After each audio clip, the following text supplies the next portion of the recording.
Assalamualaikum warahmatullahi wabarakatuh. Salam dan bahagia Bapak Ibu Guru yang hebat. Di video kali ini saya Ibu Naratri Madya Asmarjati Eskom, CGP Angkatan 8 dari SMK Negeri 1 Seragi, Kabupaten Pekalongan, akan memaparkan aksi nyata modul 1.4 Budaya Positif. Latar belakang. Kemajuan teknologi semakin pesat dan semakin mudah diakses oleh anak. Selain bisa memberikan dampak positif, juga dampak negatif. Jika tanpa filtrasi, anak didik kita mudah meniru. Hal ini menyebabkan degradasi moral pada anak. Maka, salah satu cara untuk mengatasinya yaitu menanamkan kembali nilai-nilai karakter dan penerapan budaya positif di lingkungan. Maka, dengan diterapkan budaya positif di sekolah, diharapkan murid memiliki karakter yang kuat sesuai dengan profil pelajar Pancasila. Murid tidak suka peraturan karena selama ini jika mereka melakukan kesalahan atau pelanggaran, maka akan mendapatkan hukuman dan cenderung akan mempermalukan dirinya. Tujuan aksi nyata. Dalam hal ini, kegiatan aksi nyata ini memiliki tujuan diantaranya yang pertama, menciptakan murid yang merdeka dan disiplin diri yang kuat. Kemudian yang kedua, menumbuhkan budaya positif di sekolah dengan meyakini nilai-nilai kebijakan universal. Yang ketiga, menanamkan kembali karakter murid sesuai dengan profil pelajar Pancasila melalui pembiasaan yang baik. Yang keempat, melibatkan murid dalam menentukan keyakinan kelas. Yang kelima, anak didik mampu melakukan keyakinan kelas dengan sungguh-sungguh. Yang keenam, dengan penerapan segitiga restitusi diharapkan anak didik bisa tumbuh kesadaran dirinya dan bertanggung jawab terhadap tindakan. Kemudian yang ketujuh, seluruh guru di lingkungan sekolah mampu memahami konsep budaya positif dan akan mampu menerapkannya. Tolak ukur. Yang menjadi tolak ukur dari keberhasilan kegiatan aksi nyata ini adalah yang pertama, terbentuknya keyakinan kelas melalui kegiatan kesepakatan kelas yang dilakukan guru dan murid. Kemudian yang kedua, siswa mampu menerapkan dan menjalankan keyakinan kelas yang dibuatnya. Lini masa tindakan. Di sini, untuk lini masa tindakannya adalah yang pertama, menghadap kepala sekolah untuk menjelaskan pentingnya penanaman budaya positif di sekolah dan mohon izin untuk mendiseminasikan sesama rekan guru. Kemudian yang kedua, melakukan diseminasi kepada rekan guru tentang budaya positif. Yang ketiga, berkoordinasi dengan wali kelas untuk membuat keyakinan kelas di kelas masing-masing. Dan yang berikutnya, melakukan atau membuat refleksi dan evaluasi keyakinan kelas yang telah dibuat. Dukungan yang dibutuhkan. Dukungan yang dibutuhkan untuk kegiatan kali ini adalah yang pertama, dukungan dari kepala sekolah, rekan guru, serta murid agar tindakan yang disusun dapat berjalan dengan lancar. Kemudian sarana dan prasarana untuk menumbuhkan budaya positif di sekolah. Dan yang berikutnya adalah dukungan dari orang tua dalam melaksanakan budaya positif di rumah. Aktivitas hari ini. Rencana aksi nyata yang akan saya lakukan yaitu membuat keyakinan kelas yang berpihak pada murid melalui kesepakatan kelas. Kemudian selain itu saya juga mengimplementasikan budaya positif ke lingkungan sekolah yaitu kepala sekolah dan rekan sejawat. Berikut adalah daftar usulan peraturan kelas yang diharapkan dapat menjadi keyakinan kelas.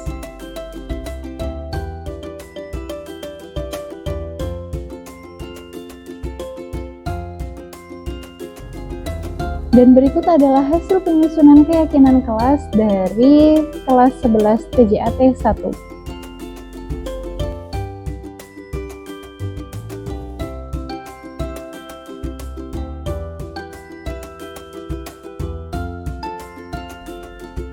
Berikut adalah kegiatan diseminasi budaya positif di SMK Negeri 1 Seragi.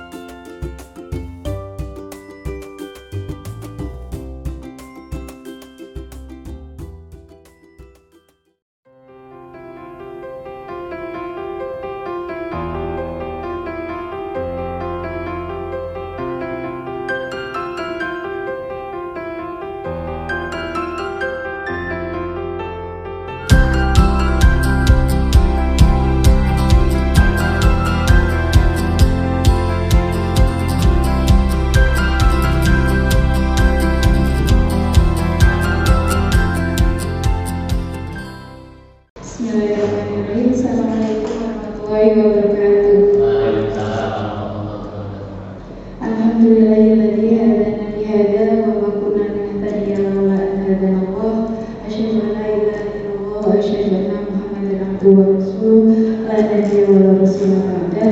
Rabbi shrah li sadri wa yassir li amri wahlul 'uqdatam min lisani yafqahu qawli, amma ba'd. Yang terhormat teman-teman,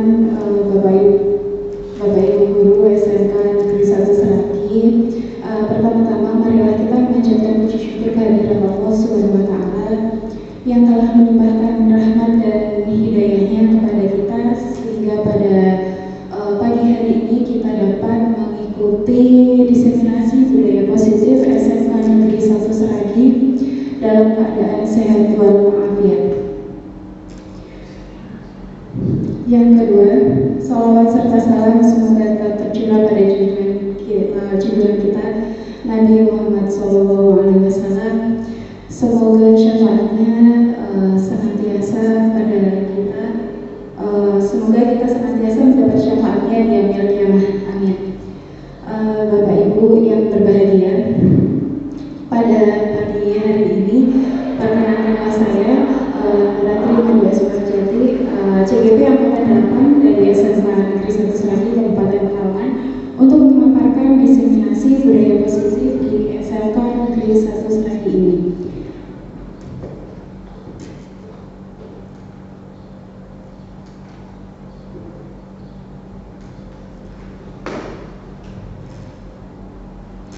Bapak Ibu, nggak apa-apa ya, ibunya belum datang, masih menyusul.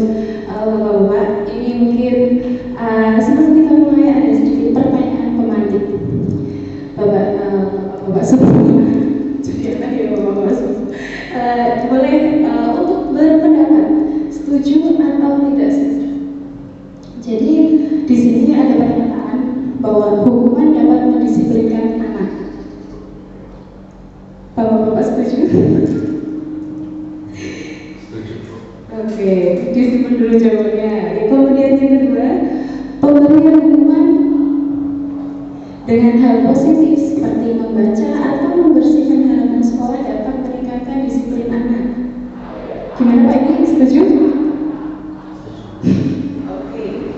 Kemudian yang ketiga, memberi penghargaan dapat meningkatkan motivasi belajar anak.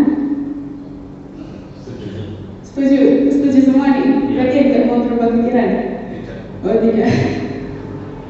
Kita simpan dulu jawabannya ya Bapak-bapak. Oke, kita jadi dari pertanyaan tersebut kita nanti akan membahas beberapa hal. Yang pertama, disiplin positif dan nilai-nilai kebijakan universal. Kemudian teori motivasi, hukuman dan penghargaan dan restitusi. Lalu keyakinan kelas, kebutuhan dasar manusia dan dunia berkualitas, restitusi 5 posisi kontrol, dan segitiga restitusi. Kita mulai ke topik pembahasan yang pertama, yaitu disiplin positif dan nilai-nilai kebijakan universal. Bapak Ibu, kita mulai dari perubahan paradigma. Misalkan seperti ini Bapak Ibu, ada ilustrasi, ada misalkan monggo Waalaikumsalam. Terima kasih untuk minat Ibu. Ya, ini kegiatannya kita punya kepala tangan. Misalkan ada suatu hal penting di tangan kita, kita kepal. Misalkan ada Pak Edi. Pak Edi itu punya keinginan untuk berusaha keras membuka kepala tangan miliknya Pak Ahmad. Nah, di situ ini Pak Edi sekuat tenaga untuk mencoba membuka kepala tangannya Pak Rahmat. Nah, mungkin di sini Pak Edi akan melakukan apa ya, misalkan membujuk, mengancam, menghardik, merayu, atau menyuap apa saja agar dapat membuka kepala tangan dari Pak Rahmat itu.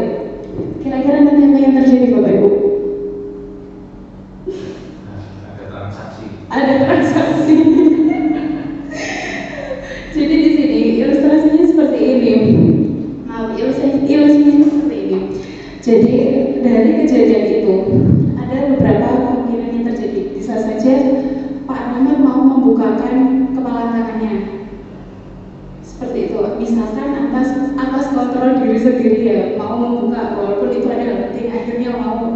Bisa juga Pak Edinya ya akhirnya menyerah seperti itu. Jadi di sini ada ilusinya adalah yang pertama itu ilusi guru mengontrol murid. Kemudian bisa saja ada ilusi bahwa kritik dan membuat orang merasa bersalah dapat menguatkan karakter. Ilusi bahwa semua penguatan positif, efektif dan bermanfaat menguat. Dan ada juga ilusi bahwa orang dewasa memiliki hak untuk memaksa. Nah, dari perubahan paradigma ini ya, siapa sih sesungguhnya yang memiliki kontrol itu? Pak Ahmad. Artinya ada beberapa stimulus respon, ada juga kita tunjukkan dalam tabel ini stimulus respon dan teori kontrol atau pilihan. Di sini kita mencoba mengubah agar orang berpandangan sama dengan kita, itu kita berikan respon biar dia sama kayak kita. Terus di teori kontrol pilihan kita berusaha memahami pandangan orang lain tentang dunia. Kita berusaha memahami perbedaan pendapat seperti itu. Lalu bisa juga di sini dari stimulus seperti itu perilaku buruk dilihat sebagai suatu kesalahan. Kalau di teori kontrol itu semua perilaku memiliki tujuan. Jadi anak melakukan misalkan suatu kesalahan atau pelanggaran itu pasti memiliki tujuan.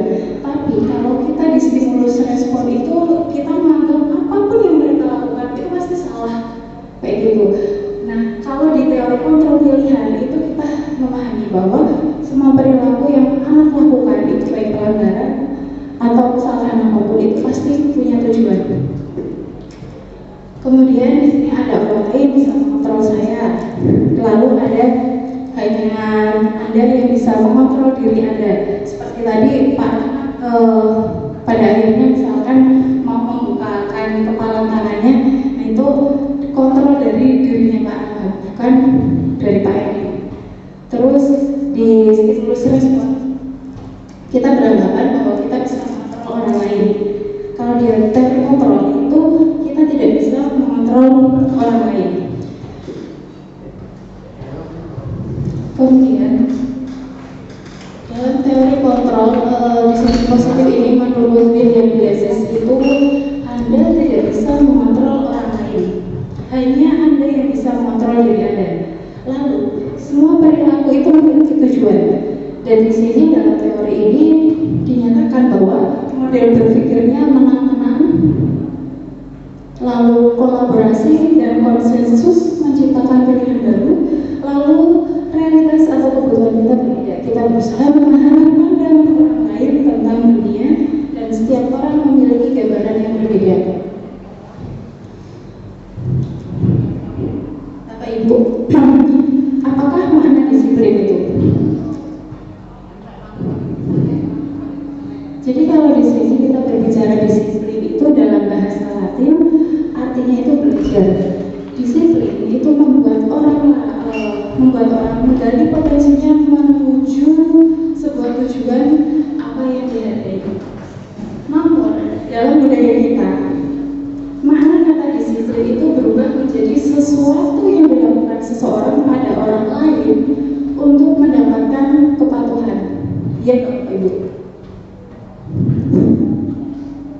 Jadi di sini ada kecenderungan itu menghubungkan kata disiplin dengan ketidaknyamanan, bukan dengan apa yang kita hargai atau pencapaian suatu tujuan yang mulia.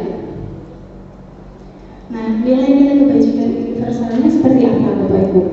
Di sini itu nilai kebajikan yang adalah sifat positif manusia yang merupakan tujuan mulia yang ingin dicapai setiap individu.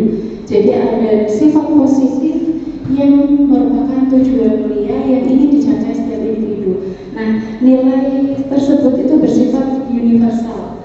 Menurut Dr. William Glasser pada teori kontrol itu bahwa setiap perilaku atau perubahan atau perbuatan itu memiliki suatu tujuan. Dengan mengaitkan nilai kebajikan yang diyakini seseorang, maka motivasi intrinsiknya akan terbangun sehingga menggerakkan motivasi diri untuk dapat mencapai tujuan yang diinginkan. Nah, nilai-nilai kebajikan yang ingin kita capai oleh setiap anak Indonesia itu yang seperti apa? Di sini kita mengenal dengan profil pelajar Pancasila yang diantaranya ada beriman bertakwa pada Tuhan Yang Maha Esa, berakhlak mulia, mandiri, bernalar kritis, berkebinekaan global, bergotong royong, dan juga kreatif. Bapak Ibu, kita lanjutkan ke topik pembahasan yang kedua. Nanti untuk kesempatan bertanya di akhir sesi saja Bapak Ibu. Nah, di topik pembahasan yang kedua ini ada tentang teori motivasi, hukuman, penghargaan, restitusi, dan saya gabungkan dengan topik yang terakhir yaitu penerapan segitiga restitusi. Di sini bahwa ada dihukum oleh penghargaan, bahwa penghargaan itu berlaku sama dengan hukuman dalam arti meminta atau membujuk seseorang melakukan sesuatu untuk memenuhi suatu tujuan tertentu dari orang yang meminta atau membujuk. Masih ingat ya Bapak Ibu pertanyaannya tadi, kalau itu Pak yang pertanyaan tadi pemati yang misalkan kita memberi penghargaan itu positif, setuju atau tidak setuju seperti itu, dapat mendisiplinkan kayak gitu. Nah di sini ternyata ada dampak dari pemberian penghargaan menurut Alfikon. Pertama di sini ada pengaruh jangka pendek dan jangka panjang. Lalu ada juga penghargaan menghukum, penghargaan itu mengurangi ketepatan, penghargaan tidak efektif, dan penghargaan merusak hubungan. Yang berikutnya dihukum oleh penghargaan. Bahwa di sini penghargaan itu mampu menurunkan kualitas dan dapat mematikan kreativitas, serta penghargaan itu mengurangi motivasi intrinsik. Ini Bapak Ibu, ketika anak memperoleh penghargaan, akhirnya motivasi intrinsiknya untuk menaati suatu peraturan itu bukan dari dalam dirinya, itu karena motivasi eksternal. Nah, lalu bentuk program kebajikannya seperti apa? Yaitu dengan apresiasi. Ternyata dalam memberikan apresiasi atau pengakuan itu perlu diingat beberapa hal, yaitu memberi pengakuan. Assalamualaikum. Sebentar Ibu. Bisa mengkondisikan. Terima kasih Bu. Kami.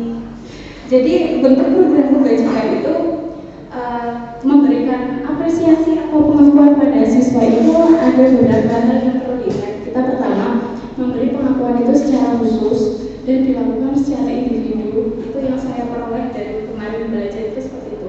Ternyata kita memberikan apresiasi itu tidak di depan umum. Lalu misalkan kita memberi pengakuan itu dilakukan juga kepada semua murid secara bergantian dan konsisten. Dan di sini kita harus fokus pada prosesnya ya Ibu. Nah, contoh pengakuan apresiasi kebajikan itu seperti apa? Misalkan seperti ini. Kemarin saya perhatikan, ini ketika kita berbicara sama siswa ya Bapak Ibu, misalkan gini. Kemarin saya perhatikan rasa empatimu besar sekali pada saat menolong murid baru di kelas kita. Lalu saya misalkan lagi, saya menghargai kepedulianmu pada saat kamu membantu teman-temanmu di tugas kelompok. Terima kasih untuk rasa tanggung jawabmu. Jadi di sini ada nilai-nilai kebajikan dan situasinya seperti apa. Itu yang disampaikan. Kemudian ini Bapak Ibu, ada perbedaan hukuman dan konsekuensi. Contohnya di sini ada tindakan buruk. Bapak Ibu boleh menambah ya. Yang pertama, Pak Ahmad nih, mencatat 100 kali di dalam buku kalimatnya seperti ini. Saya tidak akan terlambat lagi karena jadi mau menulis saya tidak akan terlambat lagi karena terlambat sekolah. Ini termasuk hukuman atau konsekuensi Pak Ahmad? Oke, kasih jawabannya. Pertanyaan kedua, ada tindakan yang kedua. Pak Edi, lari mengelilingi lapangan basket 2 kali karena terlambat hadir di sekolah. Oke, kita simpan jawabannya. Bu Jati, diminta untuk push up 15 kali karena tidak menggunakan masker ke sekolah. Hukuman. Oke. Yang berikutnya, menggantikan kertas tugas teman yang telah dicoret-coret. Konsekuensi. Oke, kita coba jawabannya. Berikutnya Bu Slam. Albert lagi. Membersihkan tumpahan air di meja karena tersenggol pada saat belajar. Konsekuensinya. Oke. Coba lagi ya. Bentar lagi. Murid disuruh untuk mengenakan sepatu seharian dulu. Untuk mengenakan sepatu karena tidak mengenakan sepatu hitam. Disuruh tidak mengenakan sepatu seperti itu. Hukuman apa konsekuensi Bapak Ibu? Hukuman. Oke. Yang berikutnya, lari mengelilingi lapangan basket 2 kali karena terlambat 10 menit untuk pelajaran PJK. Ayo. Ini apa? Hukuman apa konsekuensi? Hukuman. Oke, kita simpan jawabannya. Jadi yang pertama tadi mencatat 100 kali dalam buku itu jelas hukuman ya Bapak Ibu, karena tindakannya tidak sesuai dengan pelanggarannya, hukumannya tidak sesuai dengan ininya. Situasinya misalkan di sini yang tadi itu agak rancu di pertanyaan tindakan yang terakhir, lari mengelilingi lapangan basket 2 kali karena terlambat 10 menit untuk pelajaran PJK. Jadi kalau hukuman sama konsekuensi itu ada kayak keterkaitan. Misalkan pelanggarannya di pelajaran PJK, jadi di situ hukumannya kalau konsekuensinya juga nyambung sama pembelajarannya. Misalkan di sini menggantikan kertas tugas teman yang telah dicoret-coret. Jadi intinya kalau hukuman itu lebih terlihat kayak nggak nyambung sama dia. Jadi kalau konsekuensi itu ada korelasi antara tindakan sama yang dilanggar itu apa. Nah di sini ya Bapak Ibu, hukuman itu sesuatu yang menyakitkan harus terjadi. Kalau konsekuensi itu harus terjadi. Terus di sini kalau hukuman itu membuat anak sakit fisik maupun hati untuk jangka waktu yang lama. Lalu ada juga membuat kalau konsekuensi itu membuat anak merasa tidak nyaman tapi dalam jangka waktu yang pendek. Dan yang lainnya lagi itu hukuman itu anak jadi membenci kedisiplinan, tapi kalau konsekuensi anak menghargai kedisiplinan dan seterusnya ya Bapak Ibu. Nah berikutnya adalah ini, restitusi. Restitusi itu Bapak Ibu ada yang pernah mendengar restitusi? Jadi kalau restitusi itu proses menciptakan kondisi bagi murid untuk memperbaiki kesalahan mereka sehingga mereka kembali kepada kelompok mereka dengan karakter yang lebih kuat. Nah di restitusi ini itu terdapat proses kolaboratif yang mengajarkan murid untuk mencari solusi untuk masalah mereka dan membantu murid berpikir tentang orang seperti apa yang mereka ingin menjadi tujuan kuliahnya dan bagaimana mereka harus memperlakukan orang lain. Itu dalam restitusi prosesnya seperti itu, ada kolaborasinya. Kalau di sini kita bisa bedakan yang namanya hukuman itu sesuatu yang kan harus terjadi. Kalau konsekuensi itu sesuatu harus terjadi, dan di sini restitusi. Kalau restitusi itu pilihan. Jadi ada yang namanya pilihan dalam proses restitusi. Lalu di sini ada juga bahwa kalau di hukuman itu murid atau anak jadi tersakiti, terus kalau di konsekuensi anak akan dibuat tidak nyaman. Lalu murid akan mendapatkan, kalau di restitusi murid akan mendapatkan penguatan. Itu beberapa proses perbedaan antara hukuman, konsekuensi dan restitusi. Nah, kalau di sini ciri-ciri restitusi itu seperti apa? Ciri-cirinya yang pertama itu restitusi bukan untuk menebus kesalahan, namun untuk belajar dari kesalahan yang dibuat. Lalu di sini ciri yang berikutnya adalah memperbaiki hubungan. Di restitusi juga ada tawaran mau jadi seperti apa kalau kamu di kemudian hari seperti itu, dan bukan paksaan.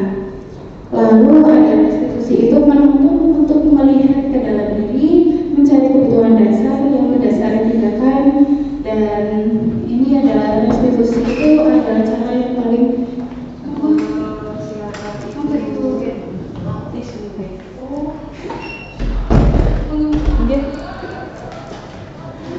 kemudian restitusi itu membalikkan balik kepada perbuatan yang salah pada kelompoknya. Nah, saya langsung kaitkan juga dengan materi segitiga restitusi Bapak Ibu.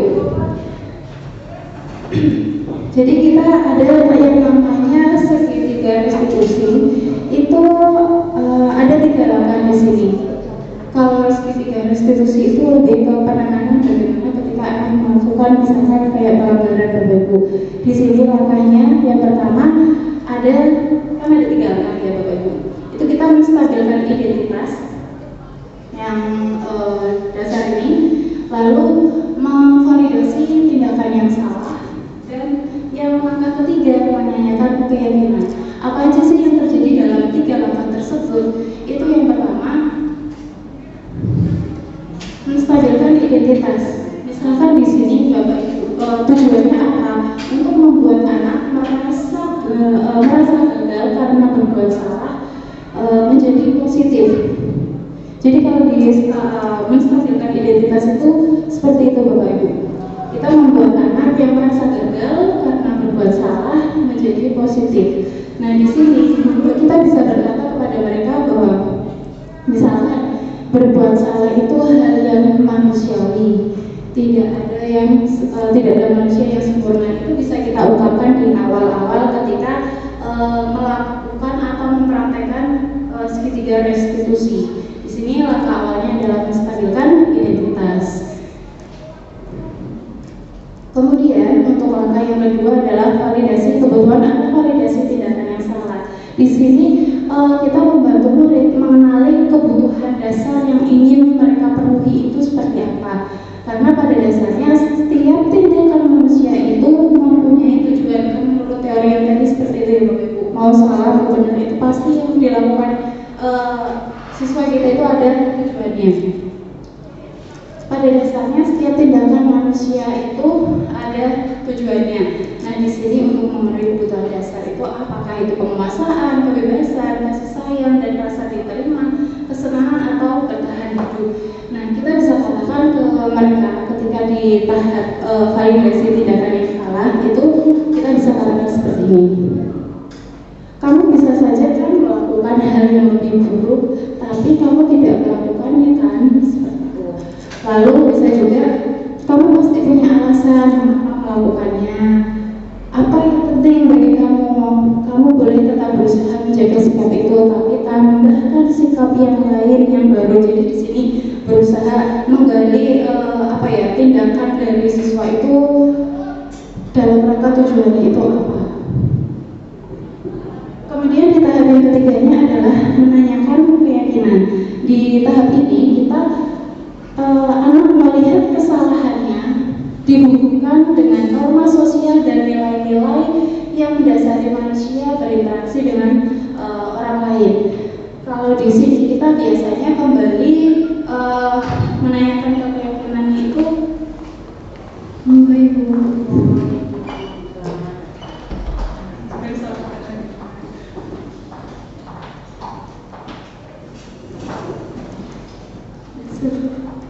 Nah, di tahap yang ketiga itu kita menanyakan keyakinan. Di sini kita melihat anak melihat kesalahannya dihubungkan dengan norma sosial dan nilai-nilai yang mendasari manusia berinteraksi dengan orang lain. Di sini kita bisa berkata apa nilai yang kita percaya di kelas atau sekolah kita.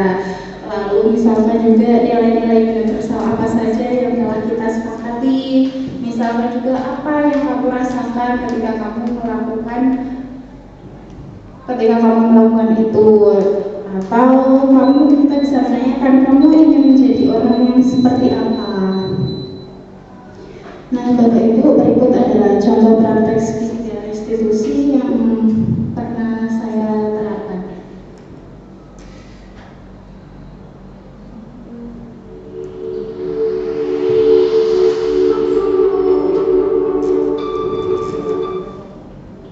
Demonstrasi kontekstual modul 1.3 penerapan segitiga restitusi. Tersisa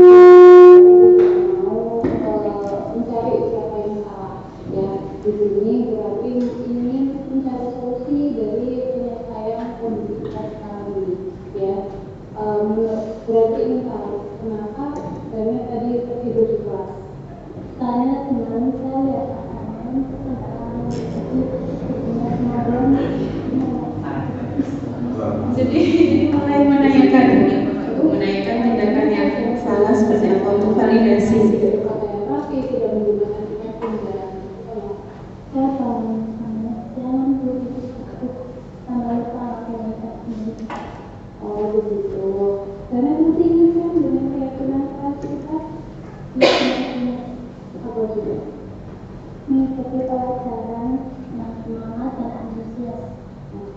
Baik, senang nanti ingat ya dengan keyakinan kelas kita.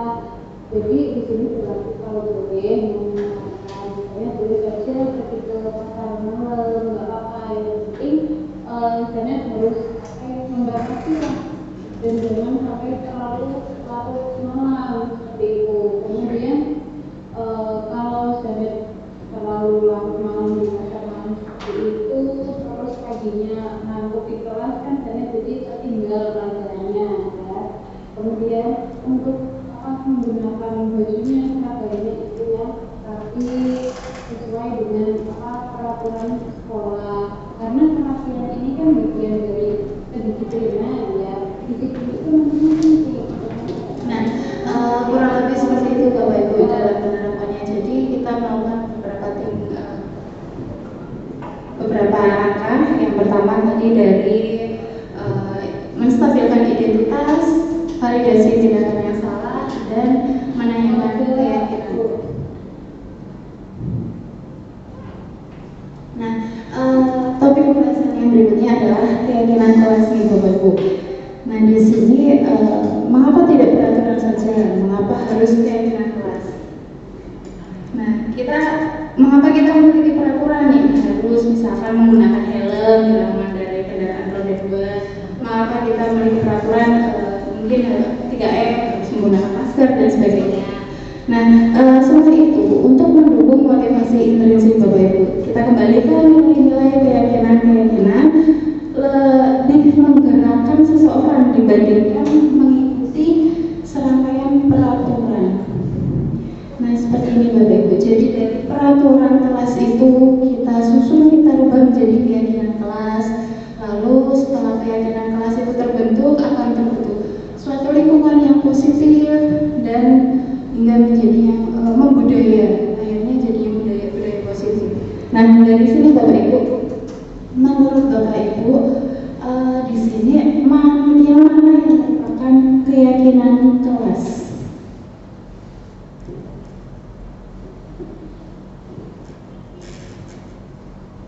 Yang ini yang hijau atau yang backgroundnya putih? Keyakinan ya? Iya, yang ditanyakan yang keyakinan kelas. Dari dua kesepakatan kelas, ini yang hijau sama yang putih, yang keyakinan kelas yang mana? Yang mana Bapak Ibu? Kalau keyakinan itu yang hijau, keyakinan kelas. Ada yang hijau, ada yang putih. Ya. Jadi ciri khasnya seperti ini Bapak Ibu. Kalau saya menyimpulkan yang namanya keyakinan itu di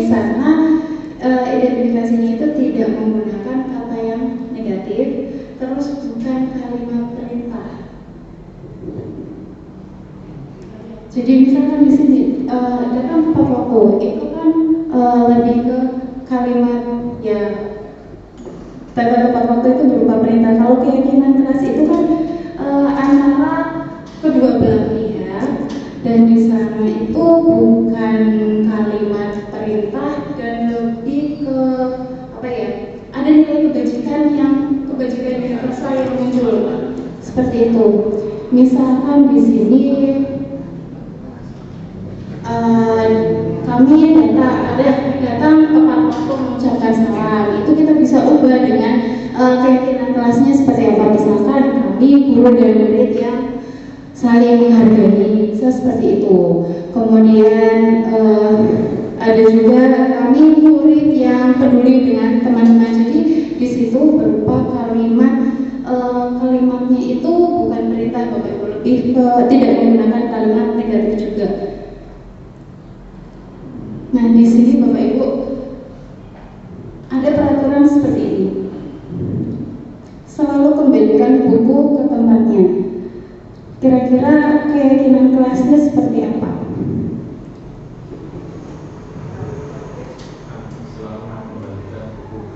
Apa berarti nilai kebajikannya apa Bapak Ibu? Kerapian, boleh. Lalu dilarang mengganggu orang lain. Nilai kebajikan menghormati, menghargai. Hadir di sekolah 15 menit sebelum pelajaran dimulai. Nilai kebajikannya apa Bapak Ibu? Disiplin, tertib. Oke, dilarang melakukan kekerasan. Saling menyayangi. Dilarang menggunakan narkoba. Nilai kebajikannya apa? Sehat, hidup sehat. Hidup sehat. Ada juga bergantian atau menunggu giliran. Antri. Terus nilai yang lainnya apa Bapak Ibu? Antri kan di sana menunggu giliran, berarti kita juga ada nilai sabaran. Terus ada juga peraturan menggunakan masker. Ini berarti Kesehatan. jangan berlari di kelas atau koridor. Kita coba jawabannya. Nah, ada tanggung jawab menghormati orang lain ya, tadi menghormati. Ada komitmen, keselamatan, kesehatan. Nah, seperti itu. Nah, penerapan penyusunan keyakinan kelas yang coba saya terapkan itu kemarin meminta kita berdiskusi ya, anak-anak itu berdiskusi munculkan peraturan-peraturan yang perlu ditaati oleh warga kelas. Pertama tahapannya seperti itu. Lalu yang kedua itu mengubah peraturan menjadi kalimat yang lebih positif. Misalkan di sana itu kemarin anak-anak ada yang menyampaikan seperti ini. Jangan pakai make up tebal kayak gitu. Ada yang seperti itu, ternyata mereka berpikiran seperti itu juga. Terus ada juga buang sampah pada tempatnya, tidak buang sampah dan seperti itu. Kata-kata yang masih negatif seperti itu kita ubah menjadi kalimat yang lebih positif Bapak Ibu. Itu untuk tahap keduanya. Lalu kita menyarikan peraturan-peraturan menjadi ini. Menyarikan intinya kita intisarinya dari peraturan itu apa, kita cari kita sarikan menjadi nilai-nilai kebajikan atau keyakinan kelas. Sama halnya kayak kita tadi, misalkan ada tadi peraturan yang depan itu ya, menghargai, tidak datang. Ini misalkan selalu kembalikan buku ke tempatnya, itu kita ubah menjadi kalimat-kalimat yang positif. Lalu setelah itu kita juga berdiskusi mengenai gambaran perilaku yang mencerminkan keyakinan kelas itu. Misalkan di sana ada perilakunya saling menghargai. Kami semua warga kelas saling menghargai. Menghargainya gimana? Tindakannya seperti apa? Ya misalkan dengan adanya ketika pembelajaran tidak bermain HP atau memperhatikan guru ketika sedang pembelajaran, itu salah satu perilaku yang mencerminkan keyakinan kelas dari nilai kebajikan saling menghargai. Kemudian ada juga berdiskusi mengenai peran seluruh warga kelas.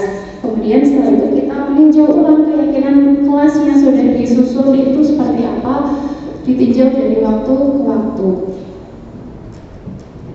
Yang sempat saya perhatikan kemarin di kelas 11 TJAD 1, mumpung masih awal masuk, kita buat keyakinan kelas terlebih dahulu. Jadi di sini seluruh warga kelas saling menjaga kebersihan, di sini juga saling menghargai dan saling menjaga ketertiban.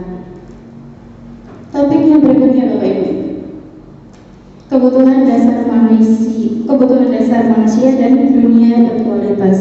Kalau kita melihat kebutuhan dasar manusia itu apa saja Bapak Ibu? Pasti kita butuh yang namanya sayang, rasa diterima, lalu kesenangan seperti apa, kebebasan, kita pasti perlu yang namanya kebebasan, penguasaan, ya, itu semua untuk bertahan hidup ya Bapak Ibu. Kemudian 5 posisi kontrol. Nah, 5 posisi kontrol itu seperti ini Bapak Ibu. Ada posisi penghubung, pembuat rasa bersalah, teman, pemantau, dan manajer. Jadi ketika kita memberikan misalkan anak melakukan, kalau kita lihat biasanya ketika yang sudah terjadi itu ada anak melakukan pelanggaran, tiba-tiba kita mungkin ada ya tiba-tiba langsung menghukum, mungkin ada juga yang pembuat rasa bersalah, ada yang posisinya sebagai teman, pemantau, atau manajer. Nah, yang penghukum itu seperti apa? Yang penghukum itu terlihat seperti ini Bapak Ibu. Guru berbuat misalkan di sini menghadik, menunjuk-nunjuk, nyakiti, atau menyindir. Kalau penghukum itu biasanya dia spontan langsung menghukum siswa, menghadik, iya benar, langsung tindakan spontan. Jadi kalau tidak ada kesepakatan juga di awal seperti apa, tiba-tiba kamu nggak pakai jilbab segi 4, ayo ikut baris di depan, misalkan seperti itu, kayak gitu. Itu kita bisa itu ya refleksikan. Kita bisa refleksikan sendiri ya Bapak Ibu seperti apa. Oh, ternyata jangan-jangan saya seperti ini kayak gitu. Terus ada juga posisinya dia sebagai pembuat rasa bersalah, berceramah dan mengatakan kamu seharusnya itu begitu. Kamu sudah tahu, ibu lelah sekali mengatakan ini, misalkan ibu stres dan sebagainya. Itu seolah-olah itu menyalahkan anak terus kayak gitu. Itu kalau membuat rasa bersalah. Terus yang teman itu bagaimana? Teman itu yang misalkan ini membuatkan alasan-alasan untuk muridnya. Contohnya, ayolah lakukan ini demi ibu, nanti ibu dimarahi buka kol misalkan seperti itu. Misalkan seperti itu. Misalkan, ya, ayolah lakukan ini biar itu kayak gitu. Masa kamu tidak mau? Ingat tidak, ibu pernah bantu misalkan kayak gitu. Jadi kalau posisi teman di sini itu hasilnya akhirnya ada ketergantungan. Kemudian ada posisi pemantau. Kalau posisi pemantau itu lebih ke mengukur, menghitung di sini apa peraturannya seperti itu. Terus hasilnya itu anak akan menyesuaikan diri bila diawasi. Misalkan kalau ketemu Pak Edi nanti baru dihapus make up tebaknya kayak gitu. Kayak pengalaman di kelas. Kemudian posisi yang berikutnya adalah manajer. Kalau di sini itu posisi ini itu lebih ke menghargai diri sendiri. Dia akan mengajukan pertanyaan-pertanyaan. Di sini seorang guru yang pada posisi manajer itu guru akan berkata, apa yang kita yakini, apa yang bisa kamu kerjakan untuk memperbaiki masalah ini. Seperti itu Bapak Ibu. Jadi hasilnya di sini itu menguatkan pribadi dari si anak. Akhirnya anak itu meletakkan dirinya sebagai individu positif dalam dunia yang berkualitas seperti itu Bapak Ibu. Nah, dampaknya bagi murid seperti apa dari posisi manajer? Itu murid itu akan mengevaluasi diri. bagaimana cara memperbaiki dirinya. Ini posisi manajer Bapak Ibu. Nah, nih kalau di sini ada pernyataan, saya kecewa sekali dengan kamu. Ini biasanya yang mengatakan itu membuat rasa bersalah. Lalu misalkan kamu tidak pernah benar melakukannya, itu penghukum. Ayolah lakukan begini, kayak gitu demi Bapak dan sebagainya. Itu sebagai teman. Lalu kalau pernyataannya, apakah kamu mau mendapatkan stiker kita ini, itu sebagai pemantau. Dan misalkan bagaimana kamu bisa menyelesaikan masalah ini, berarti sebagai manajer. Dan kamu selalu yang paling terakhir, ini sebagai penghukum. Nah, Bapak Ibu, mungkin dari A sampai Z tadi, Bapak Ibu ada yang ingin ditanyakan, monggo. Assalamualaikum warahmatullahi wabarakatuh. Jadi sebelumnya saya mohon maaf, izinkan saya untuk berdiri sejenak. Jadi sebenarnya ada banyak pertanyaan yang perlu saya sampaikan, tapi ini ada hal yang paling sulit yang saya pahami. Gitu. Pertanyaan saya tadi sudah dijelaskan luar biasa. Saya apresiasi Ibu Nasri, ya, itu paparannya luar biasa, sangat bagus sekali, ya. Jadi itu bisa memberikan kami motivasi, bisa menguatkan kami untuk bisa menerapkan budaya positif dan juga restitusi, terutama kepada siswa. Nah, ini terkait dengan restitusi, ini saya ada pertanyaan, ya, bahwa dalam restitusi itu, ini tadi disampaikan bahwa restitusi adalah proses dalam menciptakan suatu kondisi bagi murid untuk memperbaiki kesalahan mereka. Nah, pertanyaan saya, apakah dalam praktek segitiga restitusi tersebut ini bisa efektif, terutama dalam memberikan efek jerah pada peserta didik, terutama mereka yang terkadang sering melakukan pelanggaran. Sementara sebenarnya mereka itu sudah tahu, sudah mengerti tentang keyakinan kelas yang sudah terbentuk. Itu pertanyaan saya, Ibu Menteri. Terima kasih untuk sementara itu dulu. Terima kasih. Wassalamualaikum warahmatullahi wabarakatuh. Waalaikumsalam warahmatullahi wabarakatuh.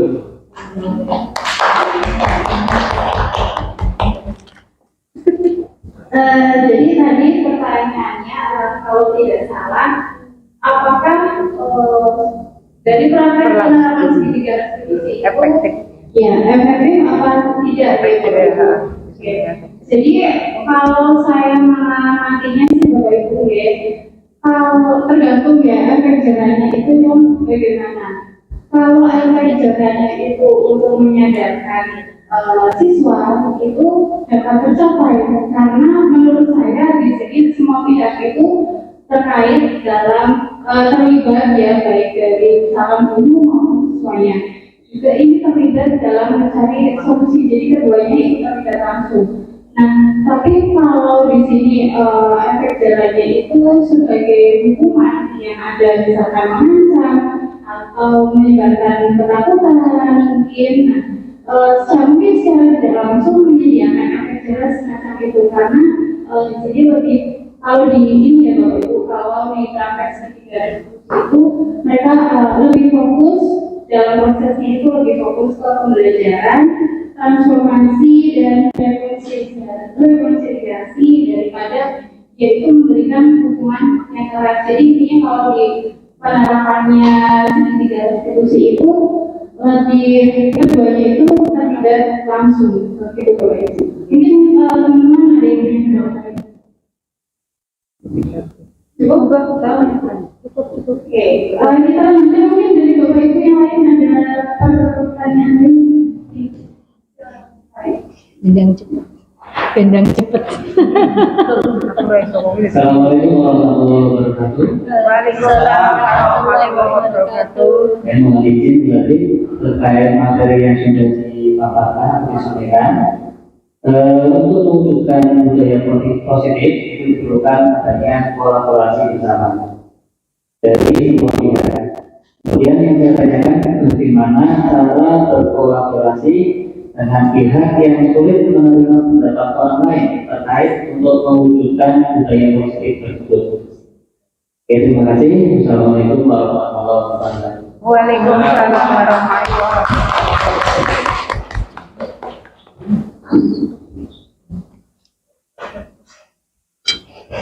Terima kasih Pak Edi atas pertanyaannya. Jadi pertanyaannya adalah bagaimana kita berkolaborasi dengan pihak yang sulit menerima misalkan pendapat kita seperti apa kayak gitu ya. Jadi di sini mungkin yang bisa dilakukan adalah menurut saya kita harus menunjukkan pertama empati kita. Kita jadi pendengar yang baik dulu buat mereka. Kita gali kenapa mereka pendapatnya seperti itu. Kita hargai dulu pendapat mereka walaupun kita berbeda pendapat dengan mereka. Lalu kita juga perlu melakukan pendekatan terbuka dan non konfrontatif. Jadi kalau kita menyalahkan, Bu, Anda yang melakukan itu salah seperti ini, seperti itu kayak gitu. Kita nggak perlu seperti itu Bapak Ibu. Nah di sini kita memposisikan bagaimana jika kita mencoba melihat dari sudut pandang mereka seperti apa itu. Kalau yang mungkin tadi kita menunjukkan empati itu, kita bisa mengajak mereka sedikit-sedikit untuk melihat dari perbedaan pendapat yang lain. Nah, kemudian dengan pendekatan terbuka kita coba dengan mengajak mereka untuk memposisikan mereka di pendapat yang lain seperti apa kayak gitu. Kalau yang mungkin tadi kita menunjukkan empati itu, kita bisa mengajak mereka sedikit-sedikit untuk melihat, ayolah lihat dari perbedaan pendapat yang lain. Nah, kemudian dengan pendekatan terbuka kita coba dengan mengajak mereka untuk memposisikan mereka di pendapat yang lain seperti apa kayak gitu. Kemudian mungkin kita bisa berbagi bukti dukung. Misalkan apa yang sudah pernah kita lakukan seperti apa, kita coba sampaikan ke teman kita misalkan seperti itu. Lalu kita bisa juga dengan menjadi contoh. Apa yang sudah kita lakukan, kita pertama buat contohnya mungkin bisa lakukan di kelas kita masing-masing Bapak Ibu. Itu dari lingkungan yang paling kecil dulu. Kita jadi contoh di situ. Nanti mungkin mereka akan terinspirasi. Oh, dari ternyata seperti ini, dari keyakinan kelas yang sudah terbentuk di beberapa kelas itu seperti apa. Kemudian yang terakhir ya mungkin jangan menyerah ya Bapak Ibu. Walaupun badan lelah, mata basah, jangan curhat. Tapi kita nggak boleh menyerah ya Bapak Ibu. Mungkin kita juga bisa serta-merta langsung minta orang lain untuk instan mengikuti kita gitu. Kita perlu yang namanya kolaborasi itu kan perlu ketekunan, kita perlu sabar juga untuk berkolaborasi seperti itu. Jadi terus berusaha seperti itu Bapak Ibu. Mungkin cukup atau ada pertanyaan lain Bapak Ibu? Oh, oke, silakan Pak. Izin berdiri. Oke. Ya. Assalamualaikum warahmatullahi wabarakatuh. Waalaikumsalam warahmatullahi wabarakatuh. Sebelumnya terima kasih atas waktunya. Tadi alhamdulillah presentasinya yang luar biasa sekali. Yang saya tanyakan di sini adalah kaitan dengan motivasi. Ya, motivasi itu kan ada motivasi intrinsik gitu. Ya, itu bagaimana peran nilai-nilai atau keyakinan dalam mempengaruhi motivasi intrinsik seseorang. Itu yang saya masih bingung. Mungkin bisa dijawabkan. Terima kasih. Assalamualaikum warahmatullahi wabarakatuh.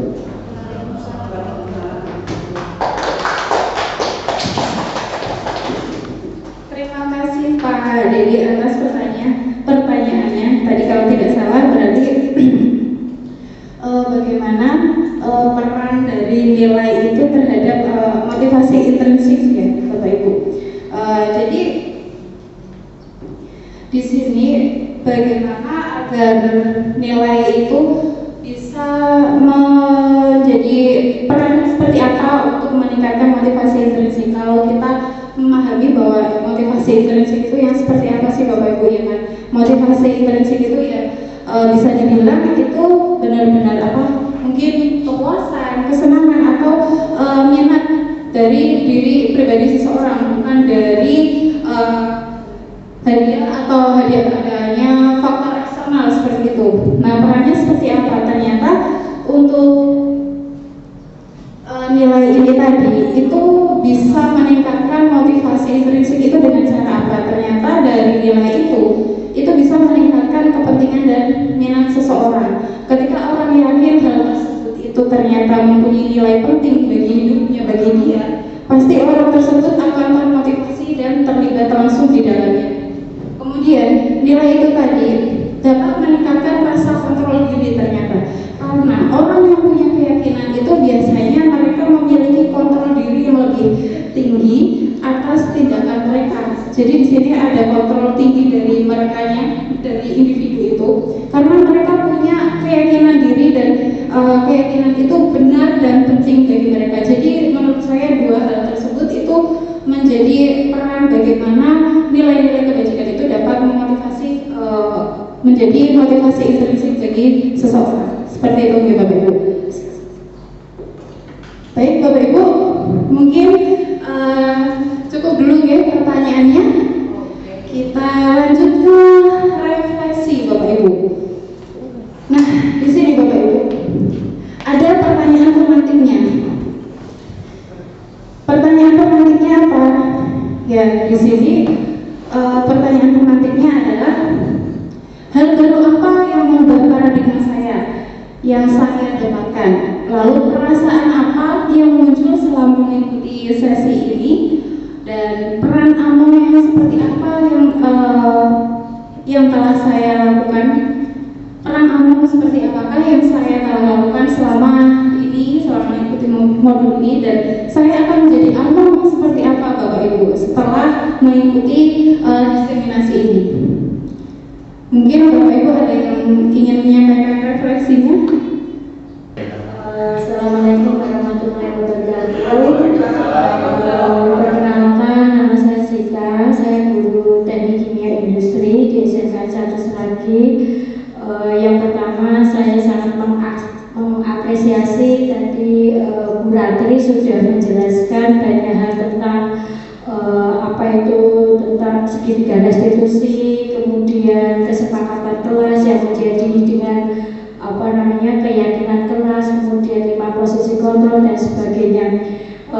Ini paradigma yang saya dapatkan dari penjelasan tadi, yang dulunya mungkin kita sebagai guru itu sering menjustis anak-anak kita ya. Kalau anak-anak kita itu melakukan indisipliner, kita selalu menyalahkan anak-anak kita tanpa kita mendengarkan keluh kesah dari anak-anak tersebut. Dengan adanya penjelasan tadi mengubah paradigma saya bahwa kita pun sebagai guru, sebagai orang tua, kita harus juga mendengarkan suara dari anak-anak kita, keinginan mereka, sehingga nantinya itu menjadi hal yang positif baik buat kita sebagai guru dan orang tua, dan juga bisa mengubah anak-anak itu sendiri menjadi karakter budaya yang positif. Segitu dari saya Bu, terima kasih. Assalamualaikum warahmatullahi wabarakatuh.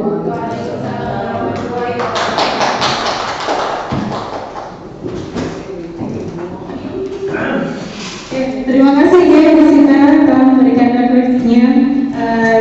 Jadi tadi mungkin disampaikan bahwa bagaimana kita sebelumnya jadi posisi kita mungkin dari 5 posisi kontrol yang dulunya mungkin saling menghukum dan sebagainya, menyalahkan tindakan anak, padahal kita telah belajar tadi bahwa setiap tindakan yang anak lakukan itu pasti punya alasan yang mengapa mereka seperti itu. Tapi kita hanya melihat dari sisi kita saja, kita nggak melihat dari sisi pandang yang lain, mengapa pendapat yang lain seperti apa, kenapa anak seperti itu, begitu ya Bapak Ibu. Nah, baik Bapak Ibu, jadi dari kesimpulannya pada kegiatan diseminasi kali ini, untuk mewujudkan budaya positif itu kita bisa mulai dengan perubahan peraturan kelas menjadi keyakinan kelas. Nah, kita nanti bisa mengarahkan siswa untuk menghadirkan motivasi intrinsik dari siswa. Nah, untuk mewujudkan budaya positif ini juga perlu yang namanya kolaborasi. Jadi nggak bisa hanya satu orang tertentu saja yang melakukan tanpa adanya kolaborasi dari semua pihak, ya, Bapak Ibu. Baik Bapak Ibu, tiba kita di penghujung kegiatan diseminasi pada kesempatan kali ini. Sekali lagi saya menyampaikan terima kasih kepada Bapak Ibu atas kehadiran Bapak Ibu semua di sini, dan saya juga mohon maaf nih Bapak Ibu apabila ada kesalahan. Sesungguhnya kesalahan itu datangnya dari diri saya pribadi dan kebaikan itu datangnya dari Allah Subhanahu wa taala. Kemudian saya akhiri. Wassalamualaikum warahmatullahi wabarakatuh.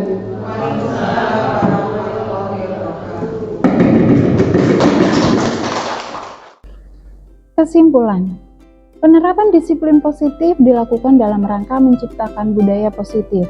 Untuk mewujudkan budaya positif dapat dimulai dari perubahan peraturan kelas menjadi keyakinan kelas untuk mengarahkan siswa menghadirkan motivasi intrinsik siswa. Dengan membangun budaya positif atau kebiasaan baik di lingkungan sekolah, maka nilai-nilai baik dapat diterima oleh murid dan akan membentuk karakter dan kecerdasan mereka. Guru bertanggung jawab menciptakan lingkungan positif yang terdiri dari warga sekolah yang saling mendukung, saling belajar, saling bekerja sama, sehingga tercipta kebiasaan baik. Demikian tadi pemaparan aksi nyata modul 1.4 dari saya. Terima kasih atas perhatiannya dan mohon maaf apabila ada kesalahan. Wassalamualaikum warahmatullahi wabarakatuh.